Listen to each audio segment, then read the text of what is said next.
Hello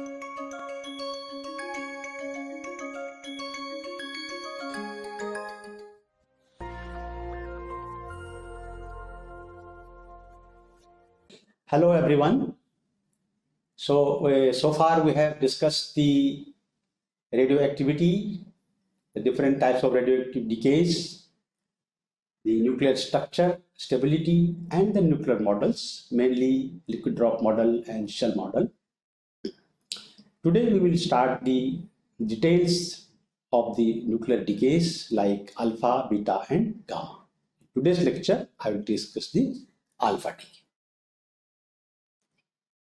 Okay, so as we discussed in the introductory lecture, there are three types of decays: alpha, beta, and gamma. There are others also like spontaneous fission and so on, but mainly we will be discussing the three types of decays like alpha, beta, and gamma. So let us see the energetics. What are the types of energies that are involved when a heavy nucleus undergoes alpha decay?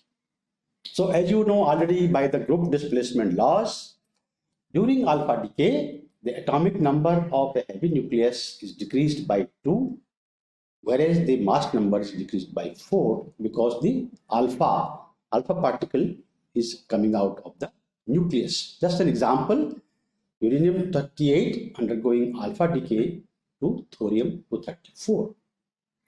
To calculate the energy of the alpha particle that is emitted in alpha decay, we calculate the mass difference between the parent and the daughter products. So the mass of uranium-238 minus the sum of the masses of 234 and alpha.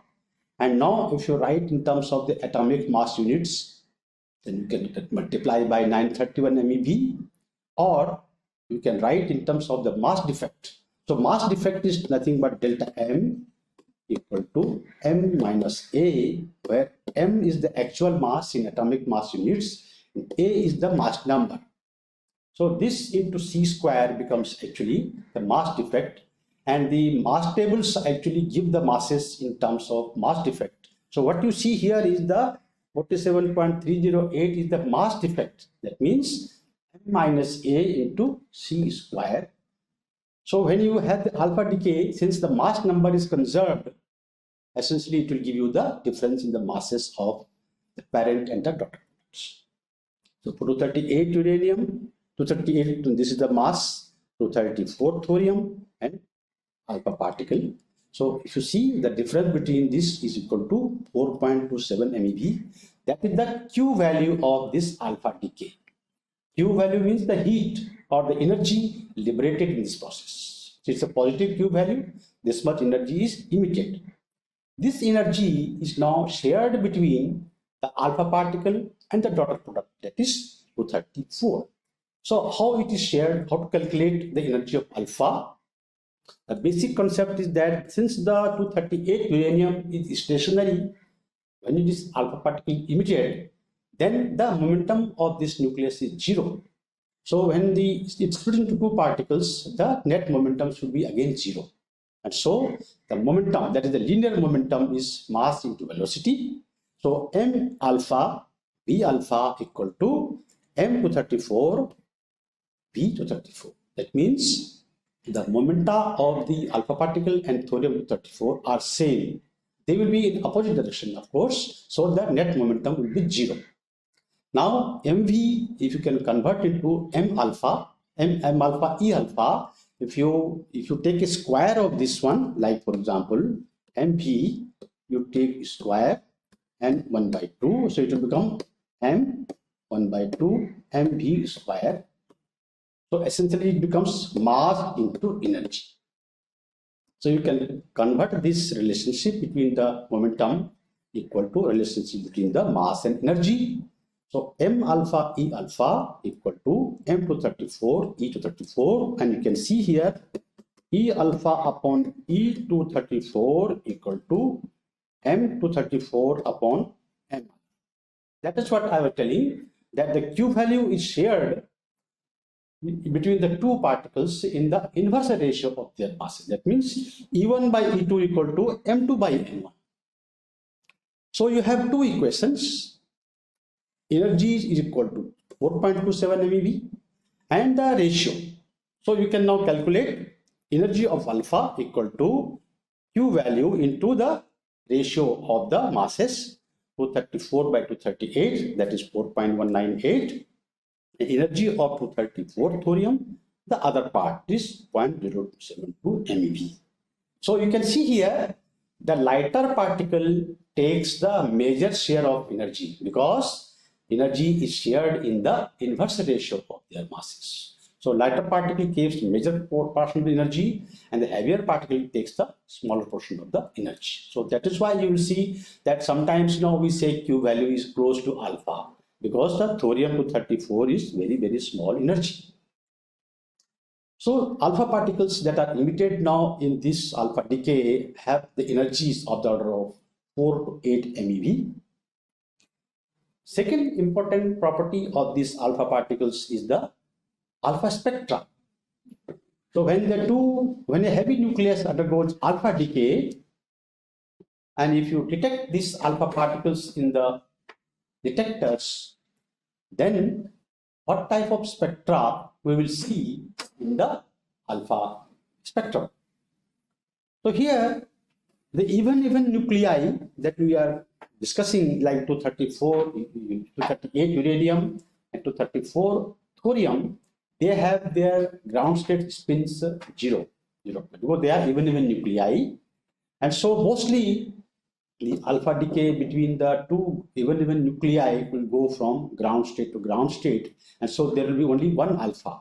So what you see here is that this is a typical alpha spectrum, counts versus energy of alpha, and you will get a single line in the alpha spectrum. Actually, you should have got a small, very thin line, one line, because there is only one energy, but the detector has its own resolution, which we will discuss in the radiation detection measurements. And so because of that, there is a broadening in the alpha spectrum. There will be in fact a left-hand tail, so that this happens because of the instrumentation aspect. When we have, in many cases, you will find that apart from the ground state to ground state transitions, there are also transitions to the excited states. Now, radium-224, the daughter product of thorium-228, had the excited states.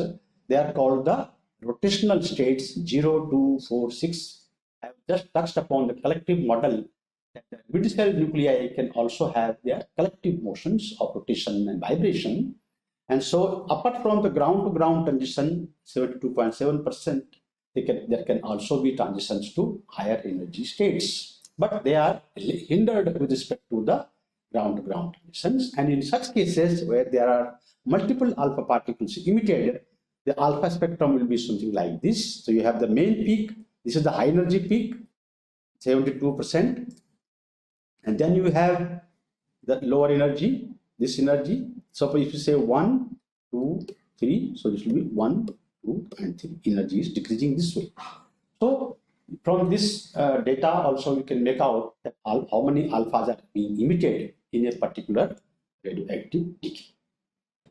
Now let us see how the half-lives of the heavy nuclei depend upon energy of the alpha particles.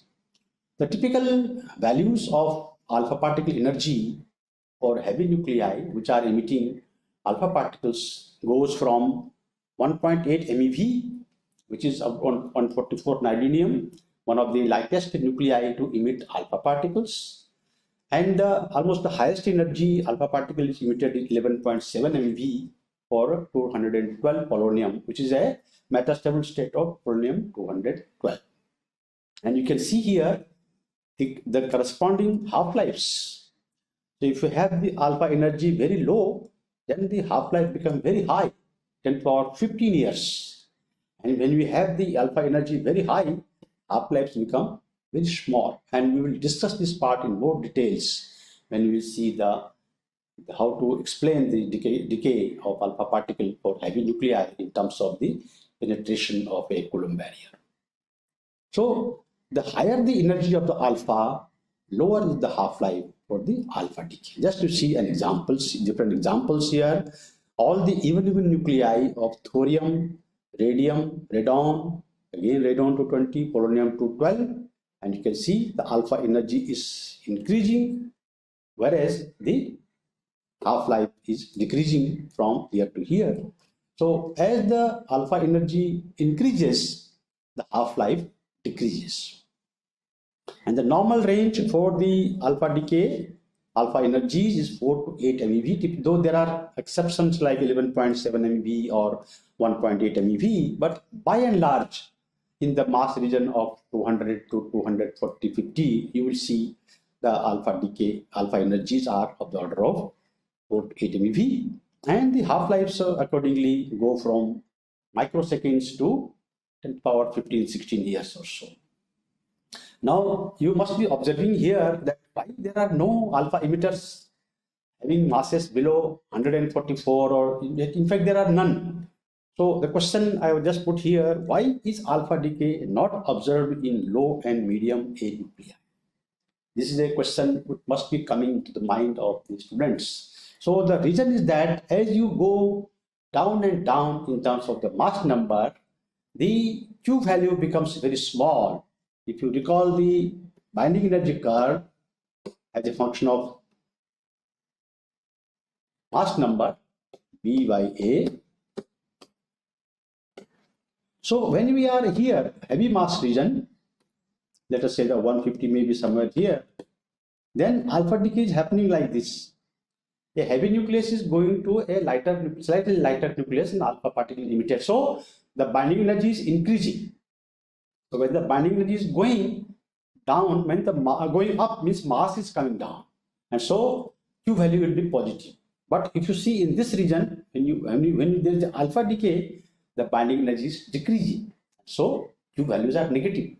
So below mass number 150, you will find the Q values become negative or very low, and the Coulomb barriers are high. So then you will find, because of this reason, very low Q value or negative Q value and the very high Coulomb barrier that leads to no alpha decay between for the heavy nuclei, lighter nuclei masses more than 150. In fact, already around mass 150, the half-lives are in the range of 10 to the power 15 or 16 years. In fact, very interesting correlations were obtained by Geiger and Nuttall. They called Geiger-Nuttall law in 1911. At that time, did not have sophisticated detectors to detect the energies of alpha particles. Instead, they were measuring the range of alpha particles in different matters, and what they found, the range actually is how much distance the alpha particle will travel in a material. So that's what they call the range, and this range is actually related to the energy of the alpha by, let us say, P is power Q, where E is the energy, R is the range. Like alpha particle travel in few centimeters in air. So what they found that the four different natural radioactivity series, the lambda is increasing with the range. That means as the range increases, the decay constant increases or the half-life decreases, and this range can be correlated with the E alpha.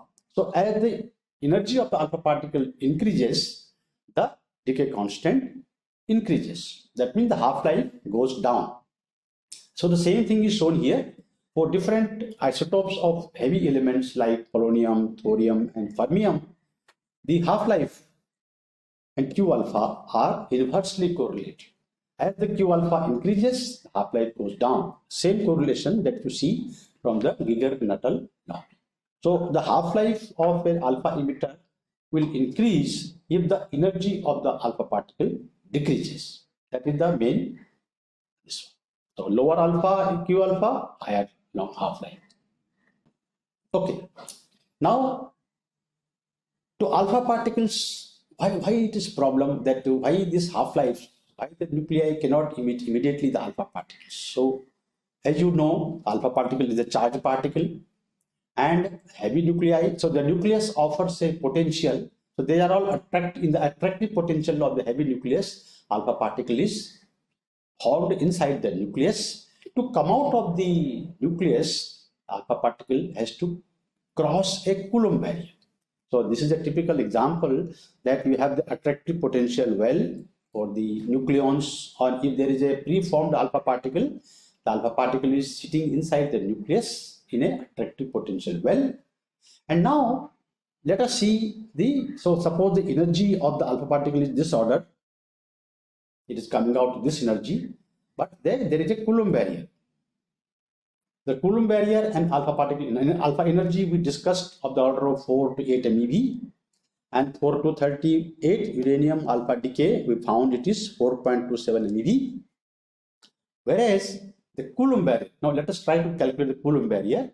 The Coulomb barrier, when they are like here, no, it is like the heavy nucleus and the small nucleus. When they are in contact, it will say like Z1, Z2. So at contact, the Coulomb energy of this system can be calculated by Z1, Z2 E square by R1 plus R2.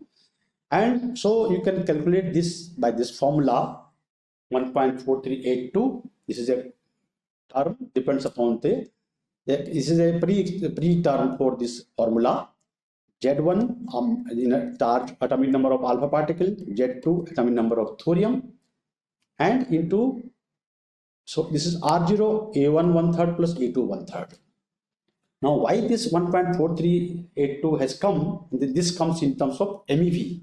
So what I try to see here, that if you see E square, so only terms here are the charge of the electron square upon the radius in centimeter, E square by centimeter. So ESU square, electrostatic upon centimeter, and one ESU, so it will become 4.8 10 to the power minus 10 square upon centimeter. It will become ergs. So this is what I have done here, that if you put this value, it will come in ergs. And now you can put this in terms of, this you can write 10 to the power minus, actually this is 13 centimeter. This is like the radius of a nucleus. And then you convert into ergs into joule.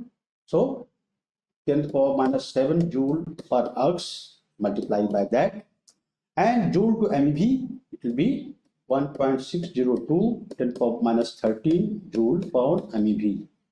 1 MeV, 1.602 10 to the power minus 13 joules. So like that, if you do this, put the different units and their factors, the whole thing will come to 1.438. So instead of every time putting these numbers, you straight away put 1.4, or you can even make 1.44 into charge atomic numbers of the alpha and the thorium upon 1.4 is R0 and A1 1/3, A2 1/3. So this will come out to be 23.2 MeV. So you can see here, a alpha particle of energy 4.27 MeV, it has to come out of a Coulomb barrier, which is in the potential well, where the Coulomb barrier is 23.2 MeV. So classically, it's not possible for a 4.27 MeV alpha particle to escape from a potential well of 23.2 MeV. But quantum mechanically, yes, alpha particle can penetrate this Coulomb barrier and come out with a finite probability. That is what is the problem of barrier penetration. So by quantum mechanical tunneling, one can in fact calculate the decay constant for the alpha decay of heavy nuclei.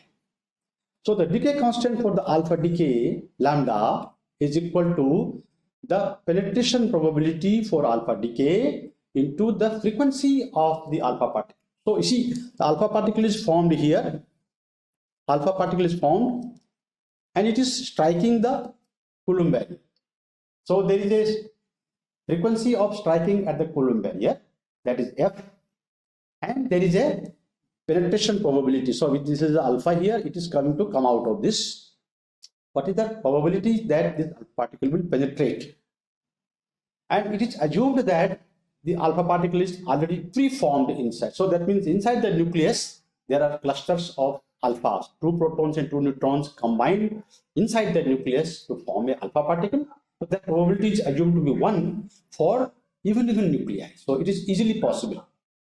Now, how to calculate this one, these two factors? So the frequency of striking the barrier is, you can calculate based on the de Broglie wavelength. De Broglie wavelength H cross upon mu v, where mu is the reduced mass, v is the velocity. So this is equal to de Broglie wavelength is close to the radius of the nucleus. So because the distance that alpha has to travel inside the potential well will be close to the radius of the nucleus. So this is the radius of the nucleus, heavy nucleus. So de Broglie wavelength equal to R1 velocity. So you can see velocity of alpha particle in the nucleus will be, you calculate from here, H cross upon mu R1. So this is now you can find out probably the frequency V equal to n lambda. N is the frequency. So lambda is given and V is given. You can find out the n. So n, the frequency equal to frequency V equal to n lambda. So n equal to V upon lambda. So V is the velocity in terms of H cross by mu R. Lambda is equal to R. So it becomes H upon 2 mu R1 square. So this is the frequency with which the alpha is striking the barrier, and the penetration probability. So the barrier penetration can be obtained from by considering the wave function of alpha inside the nucleus, in this region and outside the nucleus, by calculating a transmission coefficient, that is nothing but the transmitted flux upon the incident flux. So there is a flux of alpha striking the barrier, the flux of alpha going out, and heat. So there are three areas. There are different wave functions in these three areas. You can calculate the transmission coefficient. We will not go into details, but the product of these two quantities will be the, so there is a integration here. In fact, from R1 to R2, VR potential at a function of R minus the T, the kinetic energy, to the power half. But essentially, it is the area under this curve. So the curvature, the height of the fixed Coulomb barrier and the distance, the thickness of this barrier determines the lambda. So this has been now, the integral can be solved, and you have the formula H cross upon 2 mu R square, the frequency into e raised to minus 8 pi z1 z2 e square by hv cos inverse t by b. T is the kinetic energy, b is the barrier, the power half minus t by b, so power half minus into 1 minus t by b, 1 by half. So this is called the Gamow-Gurney-Condon formula, and it is, in fact, this formula has been found to be very successful, reasonably successful in predicting the half-lives or the lambda values of heavy nuclei. You can just see here the decay constant values, lambda calculated and the lambda experimental value in second inverse. So right from nidinium 144 to fermium 254, alpha indices are given here, which are experimentally known. Their radii are known, and you can see here in terms of the order of magnitude: 2.7 minus 24, 1 minus 23, 1 minus 6, 5.8 minus 7 minus 8, 8 minus 9, 8.4 minus 9, 7.8 minus 19, 1.2 minus 18. So you will find that this the barrier penetration formula of Gamow, Gurney, and Condon reasonably gives the prediction about the decay constant and therefore the half-lives, which are very close to the experimentally determined half-lives. Okay, so now this is very fine for even nuclei. The formula just now we derived, or just now we saw the final form of it, gives values close to the experimental values. That is possible for the even nuclei. Okay, see, very close to that. But so why it is? Because the success of it lies because the alpha particle is carrying no angular momentum. So L value is 0 because alpha particle spin is 0, and the two states, like 0 plus to 0 plus of uranium 232 to thorium 228. So 0 to 0 transitions, and with alpha having 0 spin, easily you can explain based on the formula just now we saw. So S wave alpha particles, there is no problem, there is no hindrance. Once we come to odd A or odd out nuclei, then what was found that the calculated lambda values are much more than the experimental values because there is a hindrance. What is the hindrance? One is the centrifugal barrier. If the alpha particle has to carry certain angular momentum, then there is a additional barrier. Apart from the Coulomb barrier, there is a centrifugal barrier, that is L plus 1 H cross square upon 2 mu R square. It is like a rotational energy of a system. So that hinders the alpha decay. So alpha decay half-lives are much longer or lambda values are shorter. So because of this, now for example here, apart from the ground to ground transition, there are decays to excited states to 2 plus, 4 plus. So the probability to populate 2 plus, 4 plus state will be much lower than 0 plus state, because now alpha has to carry 2 units of angular momentum, here 4 units of angular momentum, and whenever alpha has to carry angular momentum, then there is a centrifugal barrier, and therefore even for even nuclei, the hindrance factors go from right up to 10 power 4 because of the requirement of carrying angular momentum. Whereas for odd A nuclei and odd out nuclei, even to the ground state, because now the spins of the heavy nucleus and the daughter and parent are different, like here pi by 2 minus, pi by 2 plus, the excited states are also there. So in the case of odd mass or odd out nuclei, not only that there is a centrifugal barrier, even the pre-formation probability. Now the probability that the alpha particle will be formed inside the nucleus will be much less, because for alpha to form, a pair may have to break. So there is an unpaired nucleon. So because of that, the nucleus is left in an excited state. So invariably you will find that when there is an alpha decay from a odd mass nucleus or odd out nucleus, population of excited state is more than the ground state. Like americium 241, probability is more to this excited state, and which undergoes gamma decay of 60 keV to the ground state of neptunium 237. So what we saw that for the even nuclei, the penetration formula can reasonably explain the half-lives of several nuclei, but for odd mass and odd out nuclei, there are hindrances due to the pre-formation of alpha and the centrifugal barrier. Therefore, the predicted half-lives are much longer than the calculated. The experimental half-lives are much longer than the calculated ones. Now, lastly, we see the systematics of alpha decay, because they are very useful to explain. We need to know what is the reason. So, among the isotopes of an element, the same atomic number but varying mass number, the Q value decreases with the increasing mass number. You can see here, for a same element like polonium, as the mass number is increasing, the Q value of the alpha decay or the energy of alpha is decreasing, and this trend is seen for all elements. So you can see here also uranium 232 to 238, alpha energy is decreasing. And this can be explained even by the liquid drop mass formula. Later on, we'll see the facility in the fission. You see also the facility parameter. The same happens with the fission half-life.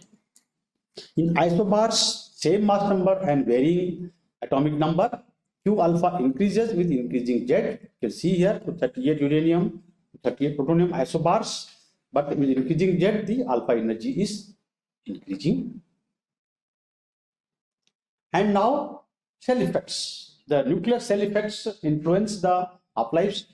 So if the daughter product, after alpha decay, whatever daughter is formed, having a magic number of protons or neutrons, then because daughter has got a lower half-life, when we say magic number means the nuclei are having more stability, so masses are low. So there the half-life, the alpha energy is long, high, and therefore the half-lives are short. Typical example, polonium 212, Z equal to 84 goes to lead 208. In fact, it's a doubly magic number. So the mass of the lead 208 is much smaller, and therefore Q alpha is very high. Correspondingly, the half-life is very short. And other aspect is if the parent is having magic number, so the parent mass is low, like 1 n equal to 126, though here z is equal to 82, but the neutron cell effects more dominant here because it is a higher L value. And so you will find that again the half-lives are long because the Q alpha is short. So if the parent is a magic number, then the parent mass is low, and therefore the Q alpha is low, and hence the half-life is high. So just see polonium 210 to polonium 210, 138 days, polonium 212 microseconds. So this is the systematics, the cell effects influence the half-life of alpha decay, and also among the isobars and isotopes, how the half-life change we have just now seen. So this is all about alpha decay. I hope I could give you a flavor of the alpha decay, why alpha decay is not seen in the lower mass, seen in the heavy nuclei, all that, and the systematics you can explain using the simple concepts. So I'll stop here. In the next lecture, I will take the beta decay. Thank you very much.